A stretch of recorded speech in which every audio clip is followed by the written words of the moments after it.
Bung Rocky ini akhir pekan begini, tapi kita kita mau bahas berita yang ngeri-ngeri sedap. Meskipun ini masih berupa rumor ya, Bung Rocky ini banyak media di India dan Nepal itu yang memberitakan bahwa Jinping, pemimpin Cina itu dikudeta oleh Panglima TNI-nya lah kalau di Indonesia gitu ya, dan ditempatkan dalam tahanan rumah. Tapi sepanjang saya googling di mana-mana, dan biasanya Amerika yang sangat sensitif dengan isu-isu semacam ini belum ada pemberitaannya gitu. Nah, tapi tetap saja menurut saya sebagai negara tertutup seperti Cina itu sangat mungkin hal-hal semacam itu terjadi. Ya itu betul, di mana negara otoriter lalu orang mau intip apa yang terjadi di dalam, tapi semakin diintip tentu semakin ditutup. Kan sama halnya Korea Utara juga begitu, negara komunis yang berlapis-lapis sehingga nggak mungkin ditembus. Berita dulu Kim Jong siapa itu ya, Kim Jong Il sakit segala macam itu. Jadi itu berita yang harus diverifikasi, tetapi yang jadi persoalan kenapa tidak bisa diverifikasi, kan itu masalahnya kan. Iya. Kan mestinya kalau dia rumors ya udah dibantah oleh China dan mungkin juga Amerika merasa ini belum sempurna tuh, sehingga dia bermain di dalam momentum taktisnya bagaimana tuh. Tapi kita mesti asumsikan bahwa semua berita yang keluar dari Cina itu pasti disensor oleh pemerintahnya kan. Kan itu prinsip. Jadi memang tidak ada kebebasan pers, internet dikendalikan segala macam. Tapi bagi mereka yang mengamati Cina menduga keras bahwa ada peristiwa di Cina, ada sesuatu yang sedang berlangsung. Entah apa namanya juga tirai bambu, ya bambunya mesti dibelah dulu baru kelihatan di belakang gitu. Dan itu yang berhubungan dengan keadaan ketegangan di Cina, terutama di Taiwan sebetulnya kalau sekarang itu.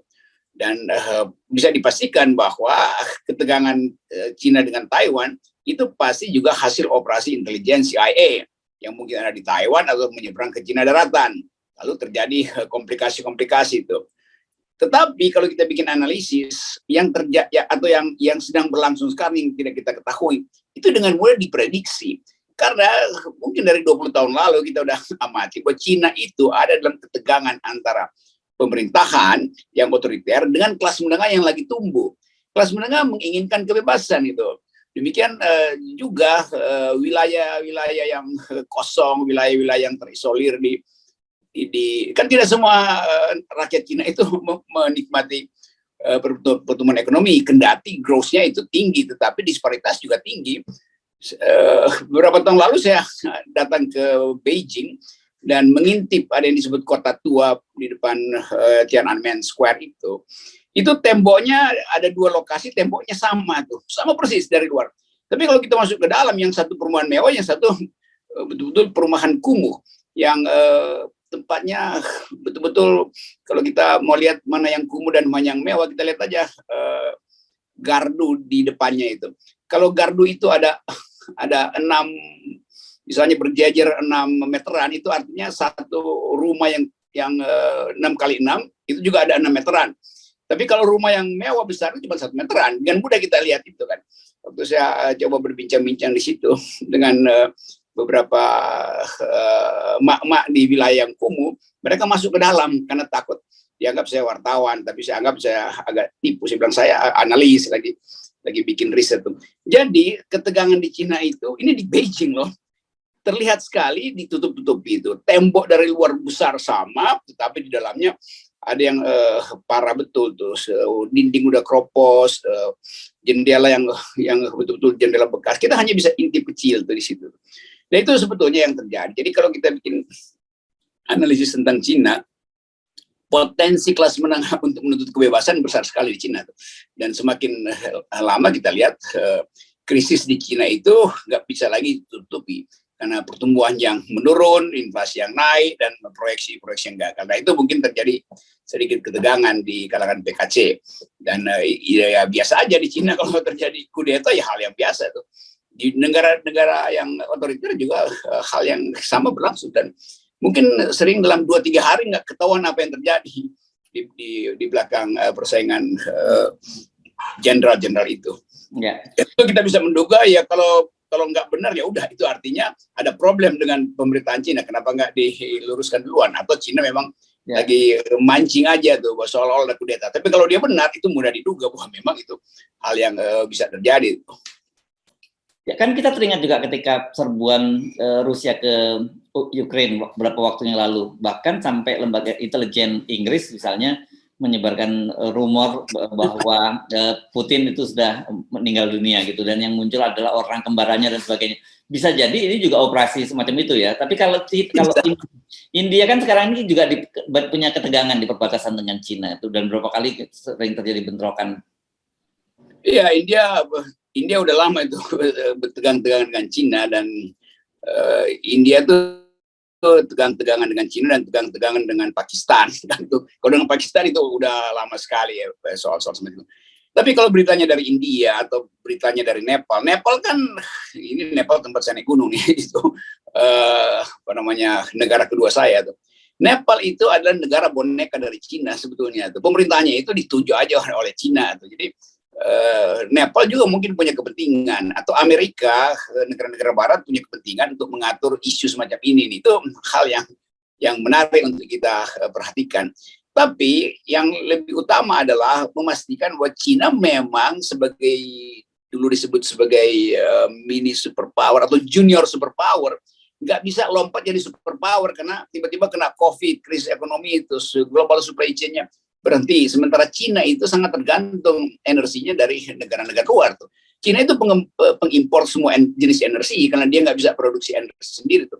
Jadi bisa dibayangkan kalau krisis ini akhirnya terbuka bahwa Cina sebetulnya palsu pertumbuhan ekonominya, data-datanya nggak bisa dipercaya 100% karena nggak bisa diverifikasi sebagai negara yang tertutup. Lalu kita mulai bertanya tuh, kalau begitu relasi Indonesia dengan Cina potensi mau ngapain itu? Ikut berantakan. Nah itu pentingnya. Ya, saya kira itu yang lebih penting justru ya, karena kan bagaimanapun juga sekarang ini kita sangat ketergantungan kita kepada Cina sangat tinggi, meskipun dibantah oleh pemerintah bolak-balik termasuk Pak Luhut dan sebagainya membantah soal, tapi kita tidak bisa menafikan itu sangat tinggi sekali, dan kita pasti sensitif dengan apa terjadi perubahan-perubahan kekuasaan di Cina juga. Betul, Indonesia harus pilih proksinya sebetulnya dalam ketegangan ini. Nah ini mungkin juga pasti berita ini kan nggak bisa diverifikasi semua hal kan, semua berita tidak bisa diverifikasi bahkan oleh pemerintah Indonesia sendiri. Nggak bisa pemerintah Indonesia bilang itu nggak ada apa-apa atau ada apa-apa. Tapi tetap pemerintah Indonesia juga menduga ada sesuatu. Kenapa berita itu agak masif tapi hanya keluar dari beberapa negara? Apakah diatur oleh Amerika supaya disuruh India sedikit kasih rumors, atau Nepal dibujuk oleh pemerintah Cina karena Nepal adalah bagian protektorat Cina sebetulnya, kendati dia negara independen, tapi kita tahu itu dia dikendalikan oleh Cina, presiden Nepal dikendalikan oleh Cina. Lalu Cina mungkin bilang, oke, coba sodorkan dulu berita semacam ini buat mancing opini publik. Jadi itu yang terjadi sebetulnya. Ini kesamar-samaran itu membuat orang curiga benar apa enggak, tapi antara benar dan enggak kita bisa pastikan bahwa ada sesuatu sedang terjadi di dalam pemerintahan Partai Komunis Cina sendiri. Oke, jadi seperti apa yang Anda bayangkan kalau ini terjadi, katakanlah ini terjadi perubahan sikap, ini kan ada berkaitan dengan G20 untuk yang paling dekat gitu, kehadiran itu. Yang kedua tentu saja tadi kelangsungan dari proyek-proyek Cina di Indonesia, karena bagaimanapun juga pasti ketika terjadi perubahan pemerintahan itu hampir pasti akan ada revisi-revisi berbagai kebijakan. Ya tentu kalau terjadi political upheaval di Cina itu pasti yang diukur pertama adalah fungsi Amerika di dalam perubahan itu dasarnya tuh. Lalu kita lihat Rusia mau bantu nggak Cina, sementara Rusia lagi bersiap-siap untuk mempertahankan Ukraine dari kemungkinan eskalasi di situ karena faktor NATO. Kan kita lihat bahwa Cina dan Rusia itu diam-diam saling membantu, kira-kira begitu poinnya. Jadi kalau betul ada krisis di Cina, dan kita andaikan aja memang potensi untuk krisis, Indonesia kena dampak besar sekali itu, karena tingkat intensitas perdagangan kita dengan Cina, karena ketergantungan Cina pada atau ekspor Indonesia yang selalu dibutuhkan Cina dalam soal energi itu. Nah soal-soal semacam ini yang tentu akan memporak-porandakan desain-desain yang sedang dikerjakan oleh pemerintahan Presiden Jokowi, terutama soal G20 itu. itu langsung jadi heboh dan bisa batal lah. Itu nanti pasti batal kalau eskalasi itu berlangsung. Dan biasanya kalau kita perhatikan cara Cina menyelesaikan persoalan adalah dengan yang disebut summary execution. Artinya diam-diam dilenyapkan semua itu basis-basis itu. Jadi kalau terjadi pergantian di Cina juga terjadi dengan kekerasan itu pasti itu. Nah, yang kita mau hitung adalah Tiananmen itu bisa berulang karena kelas menengah resah dengan keadaan di Cina. Sebetulnya itu dasarnya itu. Jadi kalau kelas menengah itu menuntut kebebasan itu karena ekonominya udah naik, udah tumbuh. Karena dalilnya setiap kali pertumbuhan ekonomi meningkat, orang nuntut kebebasan. Dan itu nasib kita juga akan begitu tuh. Cuman buruknya kita justru lagi turun pertumbuhan ekonomi. Tapi itu sama di negara demokratis. Kalau Indonesia bilang demokratis, menurunnya perekonomian rakyat itu akhirnya berujung pada demo untuk minta pertanggungjawaban kekuasaan, pertanggungjawaban presiden. Ya, dan kan kita teringat bagaimana revolusi kebudayaan, ya, itu kan benar-benar banyak sekali kalangan elit di Cina yang kemudian disingkirkan, bahkan termasuk orang tua Xi Jinping ini. Orang tua Xi Jinping ini kan juga korban dari revolusi kebudayaan. Jadi kalau ini terjadi juga pasti akan terjadi juga perubahan besar-besaran yang terjadi di Cina. Ya itu betul, itu demoisasi terjadi kan. Lalu Deng Xiaoping ambil alih kekuasaan dan mulai melakukan reformasi di bidang ideologi, lalu Cina tumbuh sebagai negara yang besar tuh. Tapi dengan ongkos yang disebut Anasin Mao itu disingkirkan. Namanya termasuk the Gang of Four itu. Ya, yang istrinya dari Mao sendiri ya. Dari Mao, siapa itu Li Xiangxiu apa itu. Ya. Jadi hal semacam ini adalah tradisi Cina, itu tradisi yang nggak bisa demokratis memang, dan itu yang harusnya diperhatikan Indonesia, bahwa harusnya kita mendorong sebetulnya perubahan politik di Cina itu. Sebagai negara yang demokratis, Indonesia harus mengekspor demokrasi, kan itu intinya kan. Yang terjadi justru sebaliknya, Cina mengekspor kepentingan dia di Indonesia, dan itu yang dicurigai terus buat Cina kalau mengirim tenaga kerja sekaligus mengirim intel kan. Itu intinya. Karena ada semacam doktrin di Cina itu, kalau ada pengusaha di luar negeri, warga negara Cina, itu artinya dia juga harus melapor keadaan keamanan di negeri di mana dia berinvestasi. Jadi dia merangkap intel negara sebetulnya. Jadi ini saya kira mesti kita pantau terus dalam beberapa hari perkembangan ini. Tapi sejauh ini kalau saya amati media-media Amerika yang saya sebut juga pasti sangat sensitif dengan soal isu ini, belum muncul ini beritanya, Bung Rocky. Ya itu yang kita analisis, kenapa belum muncul beritanya kan begitu kan. Jadi kita bukan bicara sesuatu yang hoax, kita justru bicara mengapa berita itu tidak bisa diverifikasi. Tapi kita bisa analisis berita itu kan. Ketiadaan berita itu artinya juga berita kan. Itu soal. Ini banyak yang nggak paham, yang begini-begini. Jadi kita bukan menyebarkan hoax nih, nggak usah singgung lagi, nanti sensitif soal itu. Baik, tapi tetap saja bagaimanapun juga bukan hanya buat Indonesia, tapi Cina itu apapun terjadi perubahan kekuasaan di Cina atau bahkan terjadi stabilitas pemerintahan di Cina, itu tetap juga akan ada dampak pengaruhnya terhadap ekonomi global kita juga termasuk Indonesia. Ya betul. Kalau kita lihat sebetulnya kenapa Cina itu akhirnya harus menyusun ulang strateginya. Karena Cina masuk dalam jebakan yang di dalam teori politik internasional, dalam teori politik internasional namanya Thucydides trap, jebakan Thucydides. Thucydides ini sejarawan Yunani kuno itu yang menganalisis banyak perang 10.000 tahun lalu, mungkin dia udah kumpulin data itu, dan dia bikin tesis yang bunyinya kira-kira begini. Perang itu terjadi bukan karena ekspansi orang yang punya kuasa, tapi karena kecemasan orang yang kurang kekuasaan, kira-kira begitu tuh.